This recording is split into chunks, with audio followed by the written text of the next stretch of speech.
I'd now like to pass you over to Elaine Kearney, who will introduce herself. And Elaine. Excellent. Right. Can I just check that you are actually seeing my slides and not my Outlook page? That's correct, is it? That's correct. I can see your slides. Excellent. Good news. Yes, and I can assure Richard that I do have my heating off in the house now. My feet are freezing. So yes, need to go and get more socks on, such like so. Right. So yes, I'm Elaine Kearney. I'm an innovation director with Oxford Innovation. And this morning, I'm just going to explain why we signed up, for the energy efficiency audit, what we've done as a result so far, and then what our plans are to keep the momentum going. So as a quick bit of background, Oxford Innovation was set up over 30 years ago by the Oxford Trust to help entrepreneurs and innovators build successful science and technology businesses. The people that set up the company formed Oxford Instruments, a spin out from the university, knew how hard it was to get something from a startup to a scale up. So they set up Oxford Innovation to help bridge that gap. So we started off with a porta cabin in an industrial estate in Oxford, progressed from there to a very drafty council building, which we actually still occupy in Oxford. And we now have a network of 27 business and incubation centres across the UK, and they contain around 1,200 businesses or so. And yes, vast majority have actually survived through COVID, and indeed many of them are doing extremely well. It is worth noting, and I saw this in the chat actually, we don't own any of these centres. We run them in partnership with local authorities, development agencies and universities. And in fact, there's more demand now from big global firms who want to operate centres just so that they can access SMEs and such like. So it's definitely a thriving sector. The estate, and this is just some examples that we manage, it comprises a whole mix of building types. From top left there is the purpose-built centre down in Fareham. In the middle at the bottom, it's a former government research facility in Harwell. So yes, it does feel like going back to school sometimes when I go up there. And on the right hand side, it's a beautifully restored Victorian baths in Ashton near Manchester, and it's got some stunning high ceilings in there. So you can imagine the carbon footprint of each of those is very different. Measuring the performance of those centres is not just financial. We also look at our occupancy, the quality of the business support we provide, and the good news stories that come from their success. Our managing director, Jo Stevens, she actually worked up through the ranks of Oxford Innovation. So she worked in a centre, she's managed centres, and now she's our managing director. And so she's very engaged with the businesses. And so she does listen when the businesses and our teams do say that we have ambitions to go green. There are opportunities around clean growth, and we want to reduce our impact on the environment, obviously, too, because that would differentiate us from others who provide business centres and such like. And of course, many of those partners I mentioned earlier on that we run these on the behalf of local authorities and such likes, they have their own climate emergencies and carbon reduction targets. So there's support to change.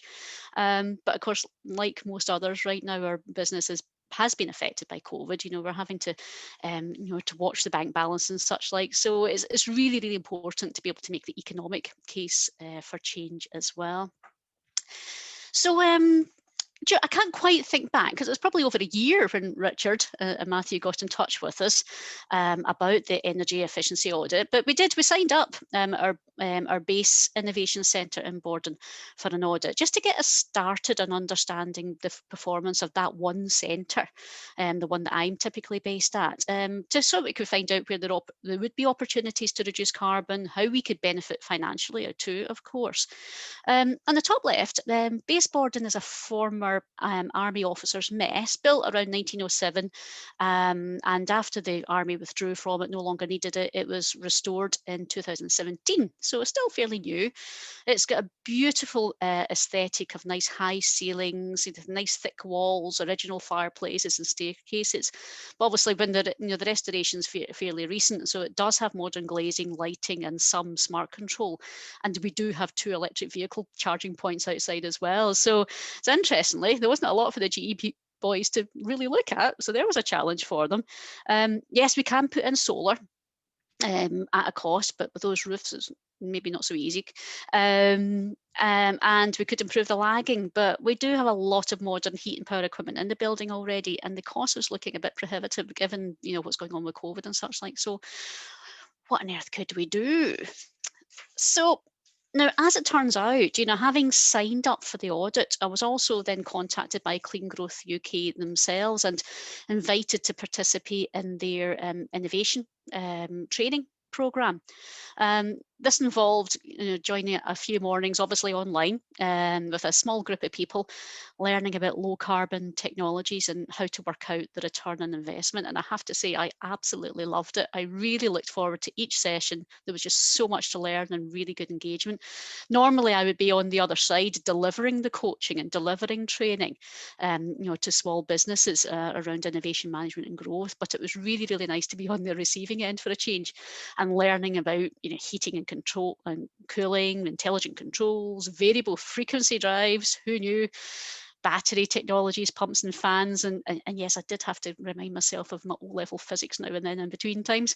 But I really was particularly impressed by the emphasis on calculating return on investment, which, as I said already, was really critical given as an organisation we are focused very much on salary bills, and of course we will be for some time. So it was important to have that emphasis as well on the return on investment.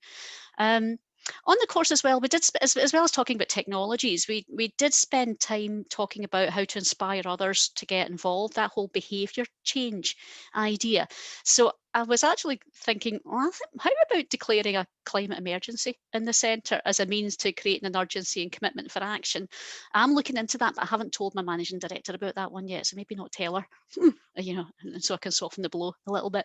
But when after participating in the Clean Growth course, I went back and spoke with the centre manager at that at Baseborden, and it really did get us thinking more about using Baseborden as a test bed for different low carbon technologies. We don't know everything that's out there. We already have one member of the centre, PowerQuad, that you can see on there. They have developed some new smart storage devices. It's not just the devices that are novel; it's the software that's behind it is pretty unique. And so we're going to be installing a number of their storage units throughout the centre just to capture more data on potential carbon savings. They did get help from that, from the emphasised project that Peter and Richard have both spoken about, and they got some support from the LEP's Clean Growth Fund as well. And so we ourselves, Baseborden, have still to avail ourselves of the grant, but we will do that when we can, when we can justify it and when things settle a little bit more. It's created more talk within the centre too. So PowerQuad are talking to in-space missions, which is, if you're in that sector, a very well-known small satellite manufacturer. And so PowerQuad are looking at how their storage technology and knowledge can help not only power the satellites, once they go up, but the lab that InSpace has within our centre. And so there's a nice overlap going on there. And then when we come back to talking about the behaviour change side of things, we have Jago, that is a small branding agency that occupies our co-working space. And they're really on board, with this whole, environmental responsibility. So they have got themselves B Corp certified, and absolute evangelists for this kind of thing. So they're very, very keen to help us work with other companies on their environmental footprint too. So overall, the audit has genuinely been instrumental in kickstarting a whole range of ideas to improve the centre's carbon performance and to get the rest of the companies involved. You can see there pictures of PowerQuad's units, just distributed around the building. And you can see on the left-hand side, you have a telly screen and a reception that usually boringly just goes through Sky News all day. But we're going to change that to a display to say this is what the consumption is, or another kind of data on there to show people what we're doing. As I said already, we will be seeking grants to support feasibility projects that allow people that have got other technologies to come in and test. When I was listening to Pete earlier on, you reminded me that there's a company that's developing some novel screens for windows, because yes, the rooms get very, very hot in the summertime and really cold in the winter. So again, what other things can we test out to see whether we can change the load on the heating and the cooling? in the centre. So we will also maybe be looking at different space heating technologies. You might recall there was a picture there. I'll just go back to that beautiful big lounge there that is the former dining room for the army officers. It doesn't quite show the scale of the ceiling there, big open space, and those radiators really struggle to heat that. As you can imagine now, and even in weekends, nighttime, it's very underused. So we need to look at some cleverer heating to fill that space.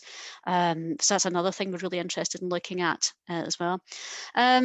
But obviously, once the pandemic's receded, things go back to normal, then we'll be looking to, take what learning we've acquired through base Borden and roll that out across the other centres. So we'll get a lot more impact with looking at each centre as an individual as well, as you see, because there are so many differences between the centres than one solution for base won't fit them all. So we'll need to replicate this process across the rest. So in short, energy efficiency audit was really the first step in helping us find out more about what's possible.